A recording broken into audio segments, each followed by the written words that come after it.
Menolong Putri Yue Hao. Li Yuan terbang dalam waktu yang cukup lama, berdasarkan rute yang dia tuju ia hanya mengarah ke wilayah timur. Li Yuan terbang di atas awan, hanya sesekali ia istirahat. Hampir 5 hari sejak Li Yuan meninggalkan sekte, ia begitu menikmati perjalanannya di atas udara. Saat ini tanpa ia sadari, ia sudah memasuki wilayah Provinsi Raja Wali Emas. Dari atas udara, ia melihat ke bawah dan mulai memperhatikan sebuah jalan yang panjang dan sepi. Meskipun hari masih siang, tidak ada aktivitas perjalanan yang dapat dilihat. Namun dalam jarak beberapa kilometer berikutnya, Li Yuan dapat mendengar suara teriakan dari sebuah pertarungan. Dengan mengendurkan kecepatan, Li Yuan menoleh ke bawah dan melihat sebuah kereta pengawalan yang sedang disergap oleh kelompok pasukan bertopeng. Li Yuan segera turun ke bawah. Ada sebuah batu besar tidak jauh dari lokasi pertempuran. Meskipun lokasinya tidak merata, ia mendarat dengan mulus tanpa diketahui oleh orang-orang yang sedang bertikai. Pada jarak ini, Li Yuan dapat merasakan kehadiran 3 orang dengan kekuatan pendekar suci. Aura panas yang keluar dari dalam tubuh mereka membuat Li Yuan menjadi penasaran. Selain ketiga orang pendekar ahli tersebut, ada puluhan pendekar langit yang tengah mengepung rombongan kereta kuda tersebut. Sring, sring, sring. Suara benturan benda logam begitu nyaring terdengar di tempat yang sepi ini. Tampak kelompok bertopeng sangat mendominasi. Puluhan pasukan yang melindungi kereta kuda semakin terdesak dan tewas dalam beberapa kali sabetan pedang. Kalian mundurlah, lindungi tuan kalian dan jangan biarkan ia keluar jika ingin hidup, ucap Li Yuan terdengar dingin. Beberapa orang menoleh, namun tidak menolak ucapan Li Yuan dan mengikutinya dengan tetap waspada. Bagi mereka kehadiran Li Yuan sudah dianggap sebagai dewa penolong. Siapa kamu? Sebaiknya kamu tidak ikut campur jika tidak ingin mati, ucap salah seorang pria bertopeng. Aku adalah malaikat kematian kalian, dan aku memiliki urusanku sendiri. Jadi kalian tidak usah mempedulikannya, ucap Li Yuan sambil berdiri dan berkata dengan ringan. Hahaha. Dasar sombong, ucap pria tersebut memandang Li Yuan penuh minat, tatapannya terlihat tajam dengan niat membunuh. Serang, ucap pria bertopeng tersebut tanpa berucap lebih banyak. Ia meraung sambil mengangkat pedangnya ke atas langit. Li Yuan sedikit mengeluarkan kinya, perlahan-lahan udara berubah menjadi dingin dan membentuk ratusan pedang transparan. Pedang-pedang tersebut berada di atas kepala Li Yuan, bergerak dengan suara desiran yang menyeramkan. Kemanapun Li Yuan melangkah, ada jeritan dan teriakan yang terdengar. Pedang angin yang diayunkannya tanpa enggan menembus tenggorokan lawan-lawannya. Bentuknya transparan, namun daya tebasannya sangat mengerikan. Melihat pemandangan ini membuat orang-orang mengeluh tanpa henti, ada penyesalan di mata mereka namun mereka tidak dapat mengatakannya.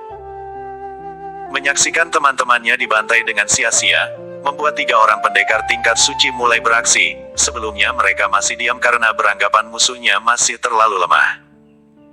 Ki yang kuat keluar dari tubuh mereka, auranya melonjak dengan sangat luar biasa. Hawa panas berkumpul di telapak tangan, membuat telapak tangan mereka menyala seperti bara api. Ketiga orang pendekar suci bergerak dengan cepat menghujam tubuh Li Yuan. Serangan ketiga orang tersebut sangat menakutkan, membuat anggota dari pasukan penjaga kereta berkuda tampak pasrah. Di sisi lain, Li Yuan masih dengan tenang menghadapi perubahan situasi tersebut. Ia sama sekali tidak melakukan gerakan apapun. Buom! Pukulan ketiganya mendarat dengan sempurna di dada Li Yuan, namun ekspresi ketiga pendekar ahli itu berubah menjadi sangat serius. Ini, bagaimana mungkin? Tanya salah seorang dari pendekar suci tersebut. Mundur, mundur. Teriaknya dengan wajah penuh ketakutan, reaksinya begitu cepat untuk mundur beberapa langkah ke belakang. Ia tidak menduga jika penyergapan yang rencananya mereka lakukan untuk menculik putri penguasa kota Nanguan, berubah menjadi masalah yang sangat besar. 3 orang pendekar ahli yang khusus didatangkan dari Sekte Api Abadi, menggigil ketakutan. Mereka tidak tahu jika di Provinsi Raja Wali Emas terdapat kultivator yang begitu menakutkan. Bahkan, karakteristik api yang mereka gunakan betul-betul tidak bekerja pada pemuda itu. Lari, lari. Ucap salah seorang dari mereka meraung dengan putus asa. Pada saat ini, mereka berada dalam masalah besar. Di udara mereka melihat pedang-pedang transparan melayang menghunus ke arah mereka menahan mereka untuk kabur. Ampuni kami. Tolong lepaskan kami, ucap pendekar suci tersebut tampak mengiba. Mereka adalah orang yang sudah banyak mengalami pertarungan, namun saat menghadapi Li Yuan mereka menyadari kekuatannya berada sangat jauh di atasnya. Bukan hanya itu, tinju api sama sekali tidak berefek pada tubuhnya, menandakan bahwa ia juga memiliki karakteristik api, bahkan lebih mengerikan. Memikirkan hal yang tidak masuk akal ini, membuat wajah mereka bertiga ketakutan, mereka menjadi gila untuk saat ini. 1. Sesaat setelah mengatakan itu, tubuh mereka tampak membeku. Hembusan angin kini bertiup dengan kencang, pohon dan dedaunan bergerak dengan melambai tak beraturan. Dari dalam tubuh Li Yuan ada hawa panas yang keluar dan bergabung ke dalam pedang transparan di atas Li Yuan. Kejadiannya sangat cepat, Li Yuan bergerak dan menebaskan pedang angin ke arah tubuh pendekar suci tersebut. Dengan seketika tubuh ketiganya terbelah menjadi dua bagian, meninggalkan bekas sayatan yang sangat halus. Mendengar suara orang-orang yang memohon, membuat Yue Hao menoleh keluar dan memandang ke sekeliling dengan serius. Puluhan anggota pasukan pengawalnya sudah tewas, sementara yang lainnya terluka. Mata cantik Yue Hao tertuju pada salah seorang pendekar yang baru saja membantai kelompok pasukan bertopeng. Ada wajah kekaguman yang sulit ia deskripsikan. Dari jurus yang digunakan oleh pendekar tersebut ia berkeyakinan jika pendekar tersebut berasal dari sekte angin puyuh. Terima kasih Tuan Pendekar, ucap salah seorang pasukan pengawal. Tampaknya ia merupakan komandan dari pasukan pengawal tersebut. Tidak perlu sungkan, ucap Li Yuan singkat. Tuan Pendekar, terima kasih atas pertolonganmu. Tiba-tiba terdengar suara yang merdu dari arah samping. 1. Perkenalkan, aku adalah Yue Hao, sambung Yue Hao dengan sopan. Sama-sama Nona, tidak usah sungkan. Nama saya Yuan Li, ucap Li Yuan dengan menyamarkan nama aslinya. Apakah Tuan Yuan Li akan ke kota Nanguan juga? Tanya Yue Hao. Li Yuan tampak berpikir, ini adalah pertama kalinya ia menginjakkan kakinya di provinsi Raja Wali Emas. Ia memang mau ke ibu kota. Benar Nona, jawab Li Yuan singkat. Jika begitu kita berangkat bersama saja, kebetulan kami juga akan menuju ibu kota, ujar Yue Hao. Dalam hatinya ia sangat berharap agar Li Yuan dapat bergabung dengan kelompoknya. Baiklah Nona, sepertinya itu bukan ide yang buruk, ucap Li Yuan sambil mengangguk ringan. Jika demikian, aku merasa senang, ucap Yue Hao sambil tersenyum. 1. Seorang kepala pasukan segera membereskan keadaan. Setelah meminum sebutir pil, tampak luka-luka yang dirasakan mulai berkurang dan energi mereka bisa kembali dengan cepat. Li Yuan sedikit tertarik dengan hal ini, ia teringat akan obat-obatan buatan ayah dan ibunya. Selama di Gunung Hua, ia tidak lagi menemukan obat-obatan jenis pil. Tubuh Kaisar Alengitnya memang tidak memerlukan pil namun ia sedikit tertarik ingin mempelajarinya. 1. Menjadi pengawal. Sambil menunggu para pengawal Yue Hai mengobati luka-luka, Li Yuan memeriksa 3 mayat yang baru saja ia bunuh. Pada saat ini, ia ingin mencari petunjuk tentang identitas kelompok bertopeng itu. Li Yuan mendapati token dengan lambang burung phoenix yang menggantung di pinggang mereka. Sambil mengernyitkan matanya, ia tidak tahu asal token ini dan ia juga tidak mau mencoba menebaknya. Li Yuan menyimpannya, lalu berjalan mendekati sebuah pohon dan duduk di bawahnya dengan nyaman. 1. Dari tempatnya duduk, Li Yuan melihat seekor burung bangau bermahkota. Ia sedikit tertegun akan keindahan burung tersebut, maklum saja selama ini ia belum pernah melihat burung bertanduk di tempat asalnya. Memperhatikan Li Yuan yang sedang mandang ke arah burung bangau yang memiliki mahkota di atas paruh, Yue Hao sedikit heran. 1. Di Provinsi Raja Wali Emas, banyak jenis burung yang hidup bebas. Dalam sebuah cerita, dahulunya Provinsi Raja Wali Emas dilindungi oleh hewan mitologi dari jenis burung yang bernama Chongming.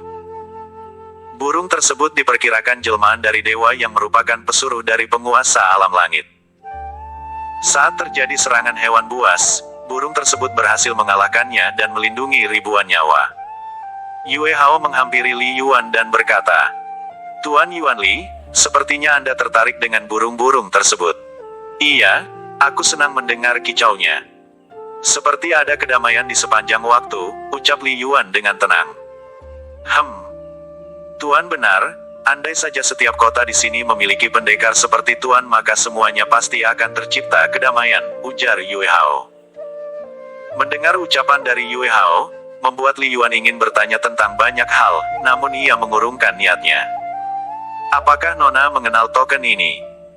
tanya Li Yuan sambil mengeluarkan sebuah token berwarna emas dan bergambar Phoenix.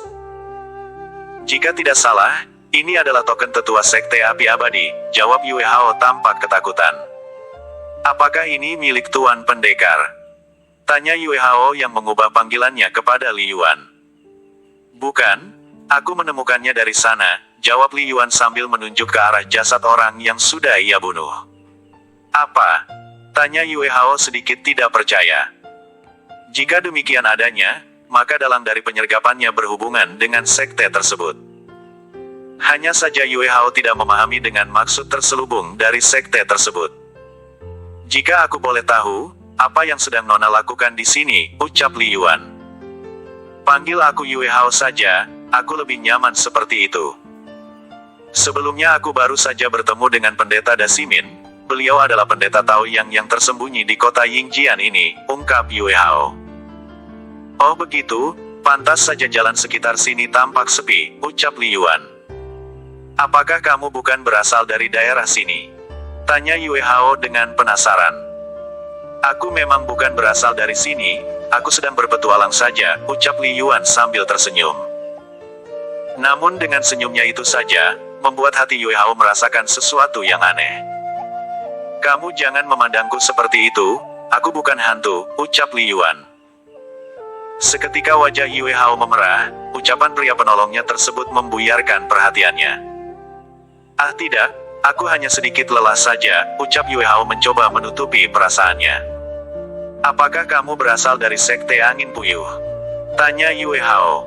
Sekte Angin Puyuh adalah sekte terkuat di wilayah Raja Wali Emas.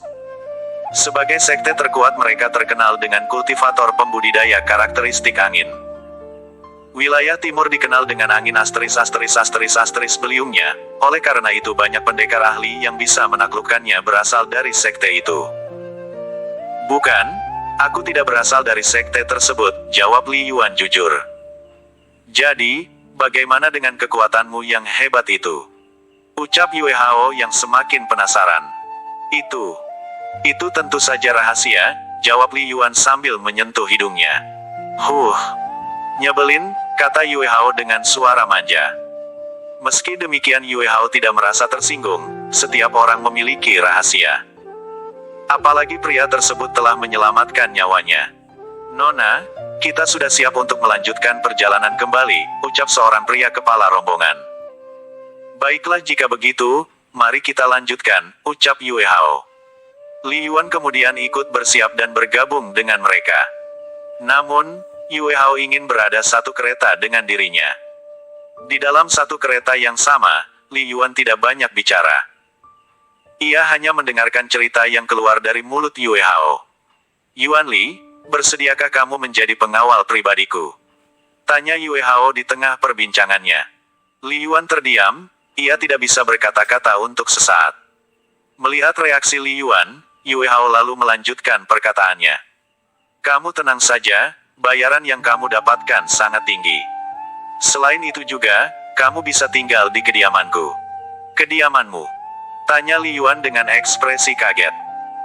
"Maksudku di lingkungan manor keluarga ayahku, kebetulan ada rumah yang masih kosong. Kamu bisa tempati dan tinggal di sana," jawab Yue Hao. Li Yuan agak tertarik. Ia memang berencana untuk mencari rumah tinggal selama ia berada di kota Nanguan. Tujuannya utamanya untuk mencari teknik tingkat menengah elemen angin. Ia ingin mencari pengalaman untuk memompa bakatnya. "Aku tidak keberatan untuk menjadi pengawal pribadimu tetapi aku memiliki persyaratan," ucap Li Yuan. "Baiklah, silakan sebutkan," jawab Yue Hao. "Pertama, aku tidak mau terikat waktu. Kedua, Aku ingin memiliki kebebasan. Secara singkat, ini berarti aku tidak bisa melekat sepanjang waktu. Kamu bisa menggunakan jasaku hanya pada waktu tertentu saja dan harus memberitahukan sebelumnya, ujar Li Yuan. Yue Hao tercengang, sebagai putri dari penguasa kota Nanguan baru kali ini ada yang mengajukan syarat kepadanya. Ditambah syarat tersebut sangat aneh, membuat Yue Hao sedikit sakit kepala. Namun ia tidak bisa begitu saja melepaskan pendekar ahli yang sudah menyelamatkan dirinya. Baiklah jika begitu aku setuju, ucap Yue Hao. Oke setuju, sahut Li Yuan menandakan telah terjadi kesepakatan di antara mereka. Kemudian Yue Hao menjelaskan tentang besaran upah yang diterima oleh Li Yuan setiap bulannya. Dalam sebulan ia menerima bayaran sebanyak 500 keping emas. 1. Jumlah ini sudah terbilang sangat besar, mengingat pembayaran di Provinsi Raja Wali Emas masih mengandalkan emas dan perak. Di mana 1 keping emas bernilai 5 keping perak. Jadi sama saja Li Yuan menerima bayaran sebanyak 2.500 keping perak. 1. Alat tukar lainnya seperti batu spiritual masih tergolong langka, jikapun ada maka nilainya sangat mahal dan hanya kalangan tertentu saja yang menggunakannya. Hal ini terjadi dikarenakan jarang sekali ditemukan barang tambang batu spiritual. Wilayah timur bukan daerah pegunungan seperti daerah selatan atau Provinsi Naga Biru. Sebagai daerah tropis, Provinsi Raja Wali Emas mayoritas adalah daerah datar yang dikelilingi oleh lautan. Suhu udara yang hangat dan lembab sering menimbulkan serangan badai topan secara tiba-tiba. Umumnya kejadian seperti ini terjadi pada siang hari saat udara terasa panas. Hal ini juga yang menyebabkan sekte angin puyuh berpusat di daerah pinggiran pantai. Mereka berkultivasi mengandalkan energi angin untuk meningkatkan kekuatannya. Dianggap remeh. Setelah beberapa saat, rombongan Li Yuan mulai tiba di tempat keramaian. Saat ini mereka berada di kota Yingjian, kota pesisir yang banyak mengandalkan tangkapan hasil laut. Kebanyakan penduduk memiliki fisik seperti Li Yuan, mereka memiliki tinggi dan berat badan yang ideal. Salah satu penyebab pertumbuhan fisik warga kota Yingjian adalah karena faktor nutrisi. Mereka terbiasa mengkonsumsi ikan yang mengandung protein tinggi. Hal ini pula yang menyebabkan Yue Hao berpikiran jika Li Yuan berasal dari kota ini. Hanya saja warna kulit Li Yuan lebih putih dan bersih. Sebaiknya kita beristirahat dulu, ucap Yue Hao kepada kepala pengawal. Baik Nona, kebetulan di depan ada rumah makan, jawab kepala pengawal tersebut. Li Yuan tidak bereaksi, tatapan matanya masih menyapu keadaan sekitar. Ia juga merasakan hembusan angin yang terasa hangat di daun telinganya. Bagaimana menurutmu lingkungan di sini? Tanya Yue Hao. Sedikit hangat, ucap Li Yuan dengan enteng. Ia merasakan suhu udara hangat dan panas yang terik. Yue Hao tidak menjawab lagi, ia memiliki persepsi yang berbeda dengan Li Yuan. Ia mengira Li Yuan merasakan hal tertentu di dalam dirinya, sehingga ucapannya barusan dianggap terlalu berterus terang. Kamu kenapa? Tanya Li Yuan dengan ekspresi bingung. Ia melihat wajah Yue Hao yang sedikit memerah saat mendengar ucapannya yang sebelumnya.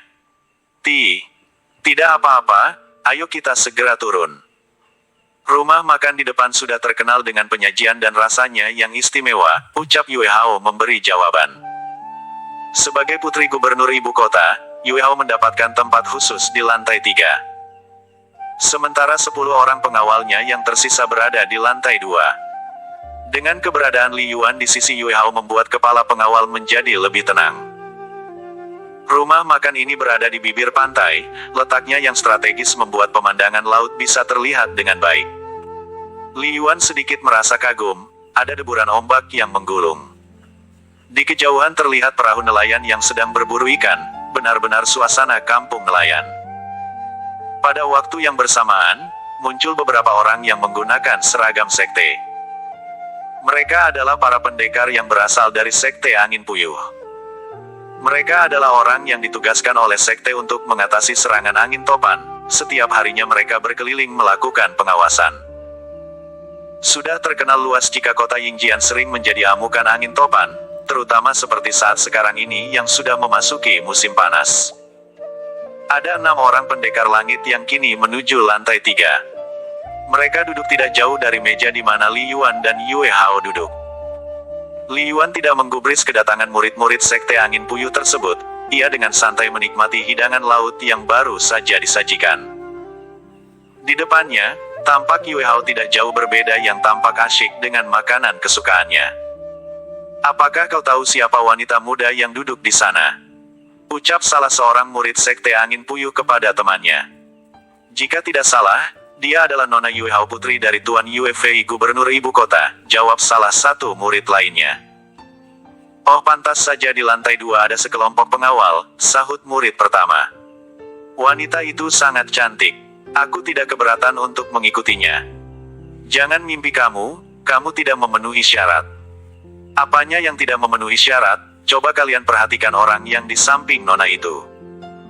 Dia hanya memiliki tingkatan pendekar raja." "Cih, kamu benar."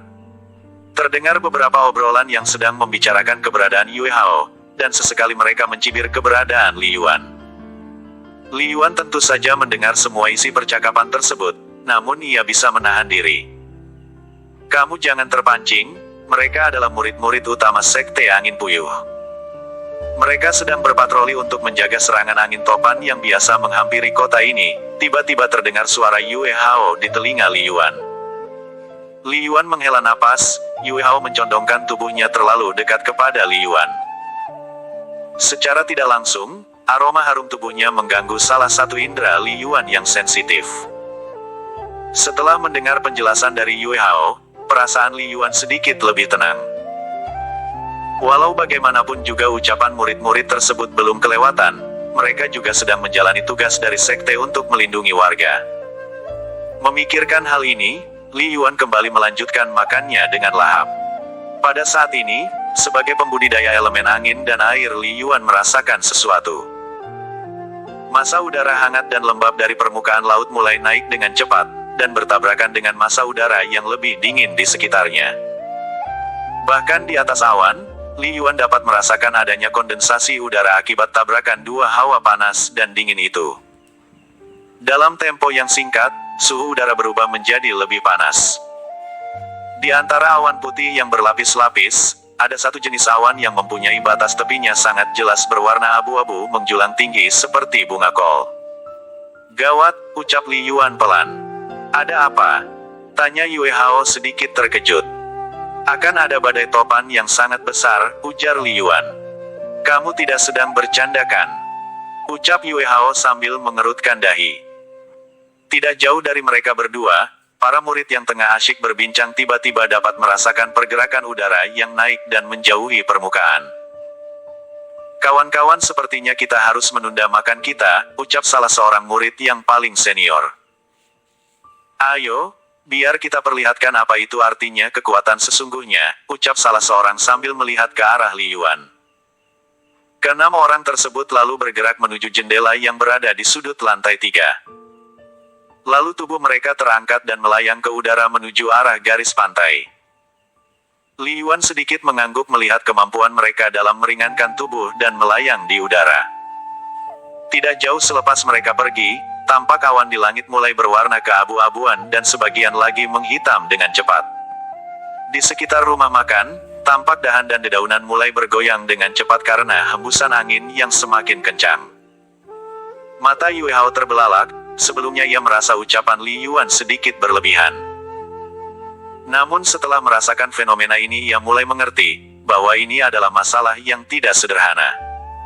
"Apa yang harus kita lakukan?" tanya Yue Hao yang tiba-tiba. "Kita duduk saja, nikmati makananmu. Biarkan orang-orang tersebut melakukan aksinya," ucap Li Yuan santai.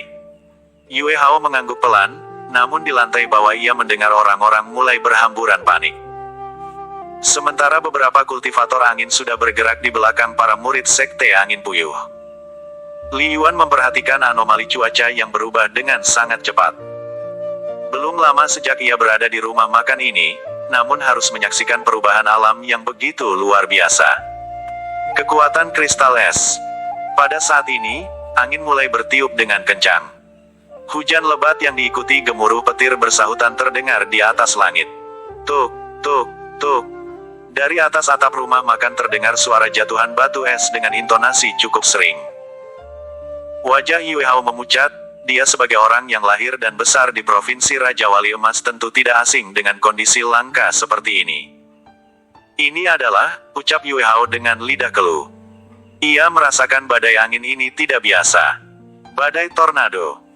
Li Yuan masih tampak tenang, baginya ini adalah pemandangan yang baru. Ia juga ingin melihat kemampuan orang-orang dari Sekte Angin Puyuh tersebut.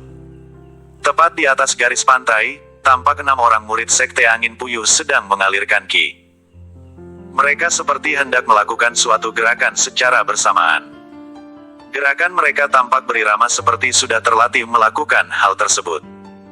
Di atas langit, hujan turun dengan lebat dan diiringi petir yang terus bersahutan. Tidak lama kemudian tampak sebuah gumpalan angin yang berdiri tegak mengarah menuju tepi pantai. Para murid Sekte Angin Puyuh yang sudah bersiap, segera melepaskan sebuah gelombang energi tandingan. Boom! 2 energi besar bertabrakan, membuat suara yang memekakkan telinga. Semua orang yang berada dekat bibir pantai jelas merasakan getaran yang baru saja terjadi. Angin topan yang baru saja terbentuk segera hancur oleh serangan dari para murid Sekte Angin Puyuh.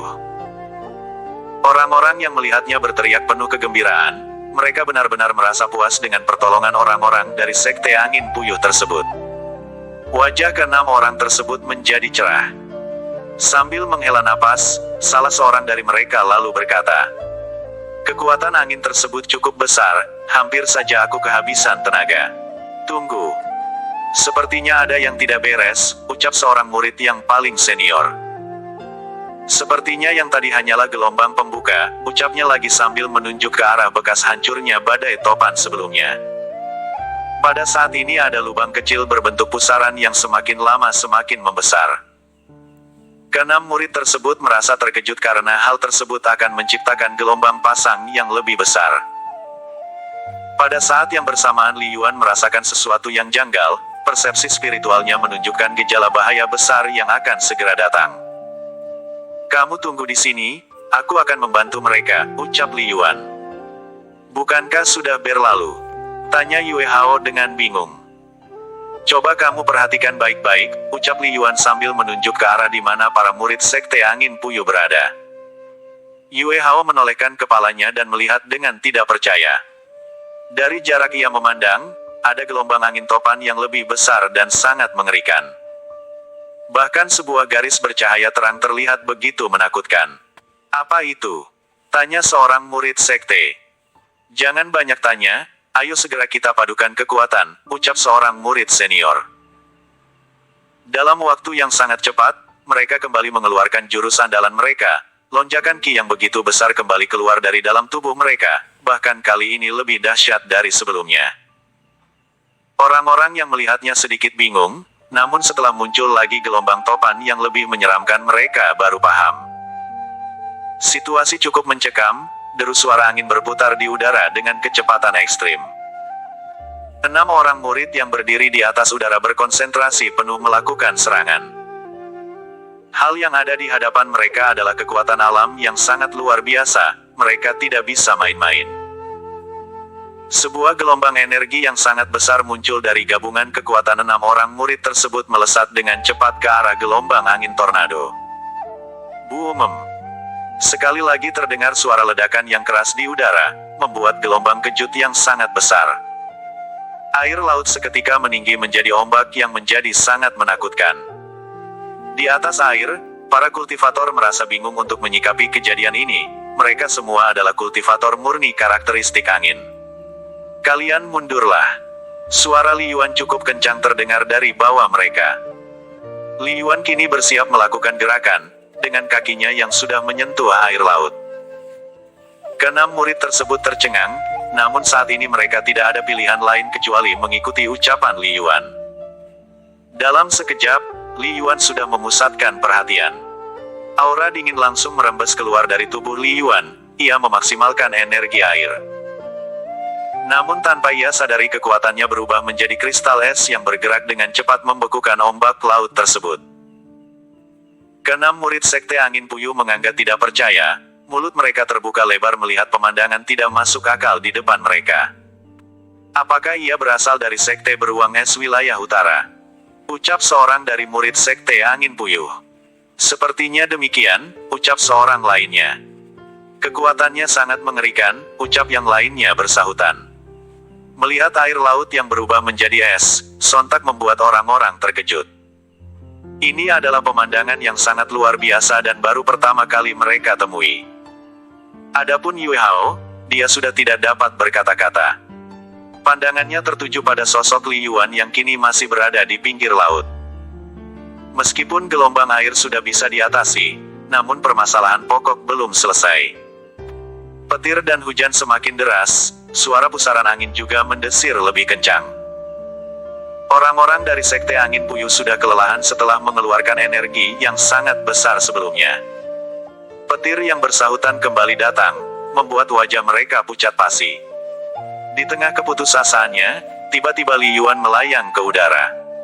Tatapannya dingin menuju ke arah pusaran air yang kembali terbentuk.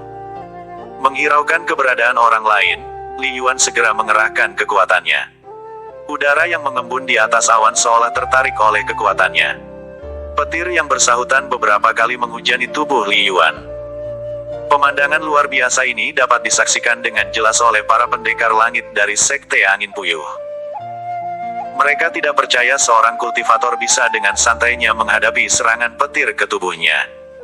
Saat ini Li Yuan merasakan energi di dalam tubuhnya semakin besar. Petir yang menyambar dirinya, ia jadi katalisator untuk memacu elemen petir di dalam tubuhnya. Tubuh Li Yuan dengan cepat mengekstraksi petir tersebut menjadi energi yang sangat dahsyat. Energi kristal ungu yang pernah ia serap kini bertransformasi, membentuk inti energi yang lebih kuat dan stabil. Dengan kekuatan barunya, Li Yuan segera membentuk tornado tandingan. Tekanan air yang sangat kuat ia bungkus dengan karakteristik angin dan petir. Badai tornado yang dibentuk oleh Li Yuan lagi-lagi mengejutkan semua orang yang hadir. Tingkat dewa, tingkat dewa. Seorang murid senior Sekte Angin Puyuh meraung tidak percaya. Untungnya hanya mereka berenam yang berada terdekat dengan Li Yuan. Jadi ucapannya barusan tidak terdengar oleh orang lain lagi. Udara di sekitar semakin bergerak kencang dan menimbulkan hawa dingin yang mencekam. Sementara Li Yuan tengah mengangkat tangan kanannya dengan santai, seirama dengan gerakan tangannya sebuah tornado bergerak melesat ke arah pusaran gelombang yang sebelumnya terjadi. Dua buah gelombang tornado beradu di perairan, membuat salah satunya lenyap ke dalam tornado lainnya. Saat ini menyisakan gelombang tornado tunggal buatan Li Yuan yang sedang berputar. Dengan satu gerakan dari Li Yuan berikutnya, tornado itu hancur berkeping-keping berubah menjadi serpihan air laut. Detik berikutnya, langit kembali cerah, gumpalan awan hitam berlalu dan menyisakan gelombang awan putih yang bergulung-gulung. Di bawah tatapan orang-orang, Li Yuan sudah tidak ada di posisinya. Secepat kilat ia bergerak dan sudah kembali di hadapan Yue Hao. 1.